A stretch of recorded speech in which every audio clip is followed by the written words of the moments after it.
Temporada 2025-2026. El Bayern saca el balón jugado y no parece haber nada extraño. Pero mirad bien, es Harry Kane, el delantero, quien baja a recibir el balón hasta su propia defensa. Puede parecer algo puntual, pero si lo analizamos, descubrimos que Kane es el principal creador de juego del equipo. Y aún así, está marcando casi 2 goles por partido. A veces, 2 delanteros ocupan el medio mientras los laterales vuelan hacia arriba sin miedo. Nada parece tener sentido en el Bayern de Kompany, pero se trata de un caos que aniquila a los rivales y los vuelve locos al no entender lo que está pasando, hasta el punto de firmar el mejor arranque de la historia en las 5 grandes ligas. Pero lo más curioso es que nadie lo esperaba. El Bayern fichó a su entrenador por pura desesperación, justo en el momento más delicado del club, cuando incluso se publicaban filtraciones de las tácticas de sus partidos, justo cuando el Bayern vivía una pesadilla en Múnich.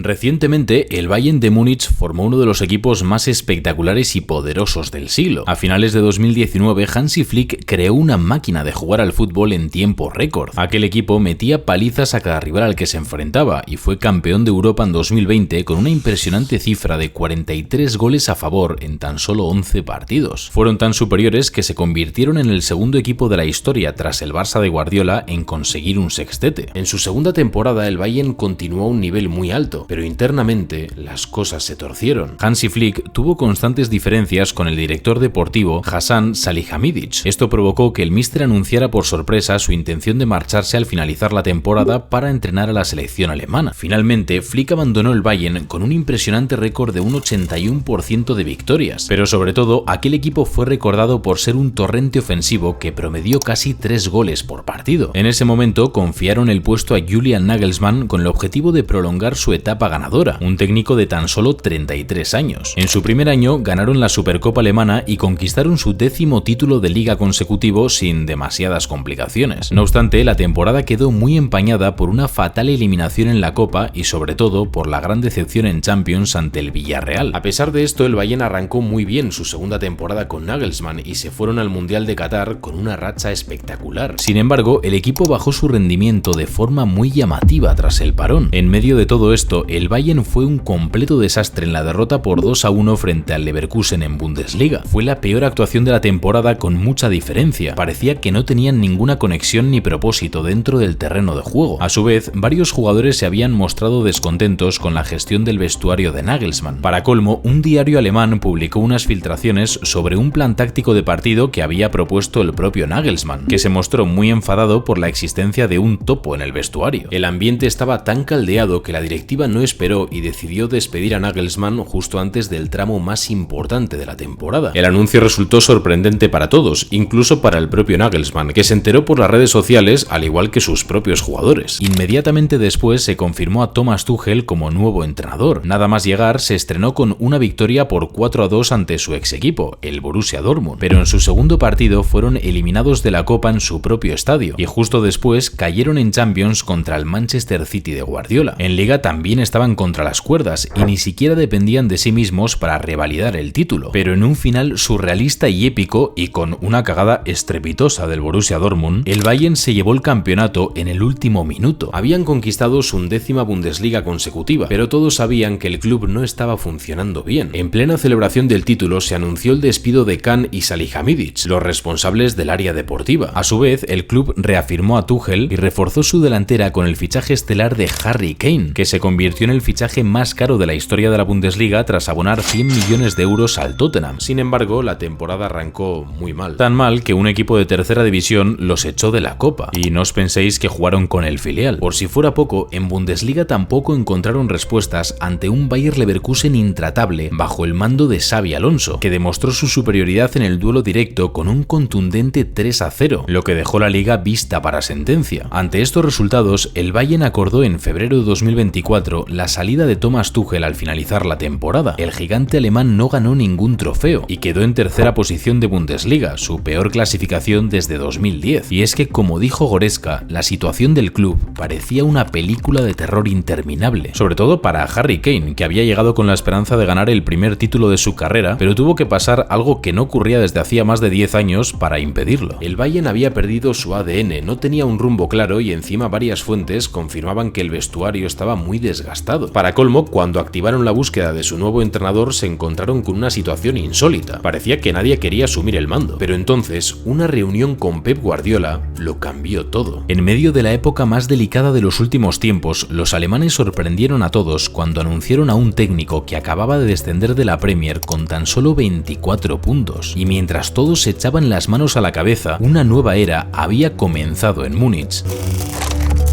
La era Vincent Kompany.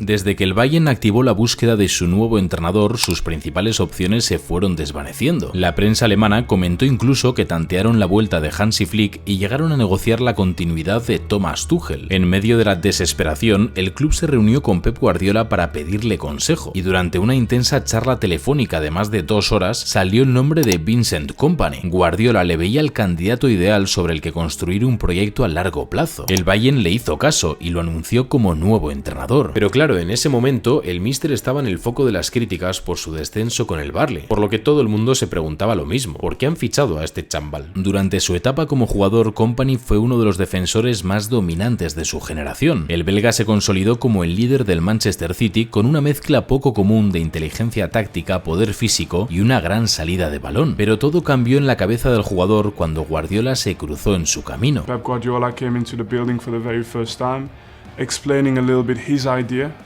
of the game, and I think within a week I knew I will be a coach. En el año 2019, Kompany puso fin a su etapa en el Manchester City con un golazo impresionante ante el Leicester City, que fue clave en su último título de Premier. Aquel verano volvió a casa, al Anderlecht, con un curioso rol de entrenador-jugador, aunque pronto dejó el banquillo y se centró en jugar. Sin embargo, al finalizar aquella temporada se retiró como futbolista y comenzó oficialmente su trayectoria como primer entrenador. Y tras 2 temporadas al mando del conjunto belga, su carrera dio un giro decisivo en verano de 2022. El Burnley anunció a Kompany como pieza clave en su reconstrucción. El equipo inglés había descendido a segunda división después de 6 temporadas y atravesaba un momento delicado. El caso es que el míster convirtió a un equipo clásico inglés en un equipo fluido que basó su juego en un fútbol ofensivo, y simplemente arrasaron el campeonato de una forma que nadie se hubiera imaginado. Consiguieron el ascenso más precoz de toda la historia de la Championship con 7 jornadas todavía por jugar, y finalmente superaron los 100 puntos, algo que nadie había logrado desde el Leicester City en 2014. Una vez en Premier League, Kompany mantuvo su misma idea de juego. Sin embargo, el equipo no parecía preparado para desarrollar un fútbol tan ofensivo y tomar tantos riesgos en la máxima categoría del fútbol inglés, lo que terminó pasando factura. Finalmente, el equipo perdió la categoría y Kompany recibió numerosas críticas por no haber adaptado su juego a las capacidades de sus jugadores. Pero a pesar de todo, con tan solo 38 años, estaba considerado uno de los entrenadores más prometedores de su generación, y el Bayern estaba convencido de que con las herramientas adecuadas, Kompany podía desarrollar su idea de juego con éxito. Kompany había contado que desde su primera etapa en el Anderlecht pasaba horas viendo vídeos sobre la filosofía futbolística de Johan Cruyff, algo que marcó profundamente su forma de entender el juego. Desde el primer momento, su Bayern se caracterizó por dominar a través de la posesión y aplicar una presión muy agresiva, un estilo que pronto dio resultados espectaculares como el 9-2 ante el Dinamo de Zagreb en Champions League. Durante su primera temporada al mando, el equipo mejoró notablemente las sensaciones en comparación a las anteriores temporadas. Con todo esto, el Bayern recuperó el título de liga con una holgada ventaja de 13 puntos ante el Bayer Leverkusen, su anterior verdugo particular. No obstante, su nivel descendió en partidos de Champions League, especialmente fuera de casa, donde cayó ante el Aston Villa, Barcelona y Feyenoord, estos dos últimos con goleadas dolorosas. Aún así, lograron avanzar hasta los cuartos de final ante el Inter de Milán, aunque terminaron quedándose fuera por tan solo un gol de diferencia. Y en Alemania tenían muy claro el motivo de la derrota. Kompany no se había visto el vídeo de Cristian Nieto sobre el Inter de Milán. Justo en ese instante, el míster agarró su teléfono y se suscribió, a la vez que exclamaba: ¡qué barbaridad! Me encanta el fútbol y me encanta Cristian Nieto. Pero lo más importante es que se había dado cuenta de algo clave. En todas esas derrotas había un denominador común. El Bayern dominaba todos sus partidos, incluso frente a grandes rivales como el Barça de Flick o el PSG de Luis Enrique. Sin embargo, como se vio a lo largo de la temporada, los alemanes parecían quedarse sin ideas ante defensas bien estructuradas. En muchos momentos el equipo era demasiado predecible, hasta que Vincent Kompany estudió unos movimientos que iban a cambiarlo todo y que iban a romper las reglas del juego.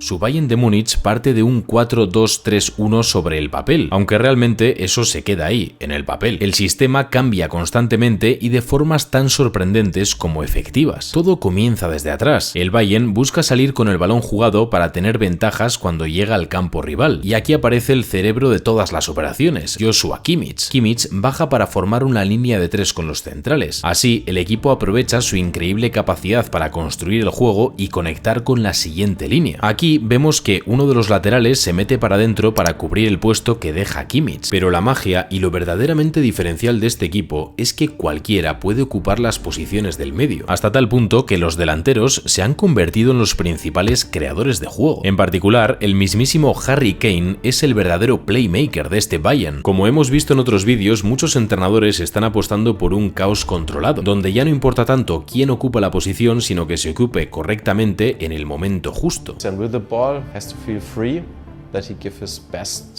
Pero Vincent Kompany lo está llevando al siguiente nivel. Harry Kane y Serge Gnabry flotan por todo el campo según dónde esté el balón sin mantener una posición fija. A simple vista puede parecer algo muy loco, pero el míster le da un sentido muy concreto. Si mis delanteros bajan a apoyar al centro del campo, generaré más superioridades y podremos tener el balón todo lo que queramos. A Kompany no le preocupa tanto que el ataque quede momentáneamente vacío, porque sabe además que esta situación confunde a los centrales rivales. Estos se quedan sin una marca clara y si deciden salir a presionar al delantero tan lejos, dejan un gran hueco a su espalda que pueden aprovechar los extremos o los laterales del Bayern con mucha facilidad. Aunque dentro de todo esto, el rol de Harry Kane es una cosa de locos. No es que baje a apoyar al medio, es que muchas veces y cada vez con más frecuencia aparece al lado de los defensores centrales. Kane ya había demostrado su gran capacidad técnica, pero su habilidad para salir con el balón jugado es completamente inaudita. Hasta tal punto que él mismo reconoció que contra el Borussia Dortmund en Der Klassiker había firmado uno de los mejores partidos de su carrera. Pues bien, mirad en qué zona influyó más según su mapa de calor. Exacto, en su propia mitad de campo. Y si nos fijamos, hay una estadística que marca la diferencia en silencio. Tuvo el 90% de acierto en pases largos. El inglés dio una auténtica exhibición distribuyendo el balón y cambiando el juego de un lado a otro, algo que se ha convertido en una de las grandes mejoras del Bayern respecto al año anterior. La temporada pasada, el Bayern promediaba 3,68 cambios de orientación por partido, mientras que esta temporada esa cifra ha subido hasta 6,14. Son el equipo más destacado de Europa también en este aspecto. Y aquí la habilidad de Kane es clave, ya que junto con Joshua Kimmich es el jugador que más cambios de orientación realiza de todo el equipo. Pero luego vais a ver por qué lo de Kane es todavía más locura de lo que parece. La idea del equipo es acumular a muchos jugadores en un lado del campo para atraer al rival y justo cuando este se vuelca cambiar el balón hacia el otro costado. Entonces, cuando el balón vuela hacia el otro lado, se destapa otra de las claves de este Bayern, lo que ocurre en las bandas. Esta zona la ocupan el lateral y el extremo con una instrucción clara. Uno debe estar pegado a banda y otro debe estar metido más por dentro. Normalmente tanto Olise como Luis Díaz son los que están más abiertos. Dos extremos totalmente diferenciales en el 1 para 1 y que son sin duda una de las mejores parejas de Europa. El francés ya fue una de las sensaciones del fútbol alemán la temporada anterior, mientras que Luchito está como si llevara toda la vida jugando en Alemania. Muchos ya comentan que la cagada del Liverpool ha sido histórica en dejarle ir. Kompany busca que los laterales estén apoyando constantemente a los extremos con el objetivo de conseguir situaciones de 2 contra 1. Y precisamente de este tipo de combinaciones por la banda han nacido varios de los goles más importantes del Bayern esta temporada. Últimamente la conexión Laimer y Luis Díaz está siendo completamente diferencial. Lo más interesante de esto es que los laterales tampoco son laterales.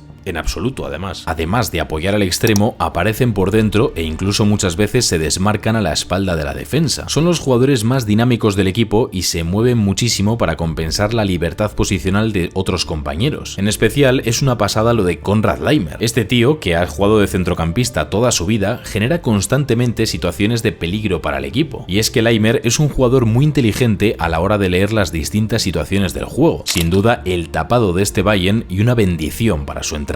De hecho, después de los delanteros, es el jugador que más acciones de tiro provoca de toda la plantilla. Como veis, los laterales son una pieza muy importante en este esquema, aunque lo más demoledor es cuando el Bayern pisa los metros finales. Una vez llegan al área rival, el gigante alemán te ataca con todo. En el tercio final, el equipo acumula muchos jugadores y muy cerca unos de otros. Con esto pueden combinar rápido y abrir espacios entre las líneas rivales. Las jugadas del Bayern de Kompany están yendo a una velocidad de crucero, lo que hace que el rival no vea ni el balón. Y claro, dentro del área tienen a un animal llamado Harry Kane, que sí, es el playmaker del equipo, pero que también es el máximo goleador del fútbol europeo. Tiene cifras de absoluto récord para un tío que está especialmente inspirado. El inglés está marcando más de 10 goles de lo que las estadísticas de goles esperados esperan de él. Una precisión de cirujano la de Harry Kane. Aunque con este dato también podemos concluir que al Bayern le está saliendo todo de cara en este momento. Pero algo muy llamativo es que son el quinto equipo de toda Europa que menos encaja, y junto con el Arsenal el que menos debería encajar según los goles esperados. Es decir, el equipo concede muy poco a pesar de su fútbol ultraofensivo, lo que tiene muchísimo mérito, porque para que todo esto funcione se necesita un nivel de concentración altísimo y muchísimo entrenamiento para que se entiendan entre sí y la presión funcione. Será muy interesante verlo contra rivales como el Paris Saint-Germain, que te presionan los 90 minutos y te exigen muchísimo, porque a pesar de que, como dijo Toni Kroos, el Bayern se está mostrando insultantemente superior en Alemania, sabemos que su desempeño en Europa será muy importante, aunque por el momento el Bayern ha renovado a Kompany hasta 2029, no solo por sus resultados, sino también por lo que representa. Un entrenador que llegó en el momento más oscuro y que ha sido capaz de ganarse tanto a la afición como al vestuario, que está obsesionado en mejorar día tras día para llegar a ser el mejor en lo que hace. Kompany quiso ser entrenador cuando escuchó a Guardiola hablar, pero no por su idea de fútbol, sino por cómo lo transmitía. Y Kompany transmite la idea de que la grandeza no nace del talento, sino del trabajo constante, del sacrificio y de la fe en uno mismo cuando nadie más cree.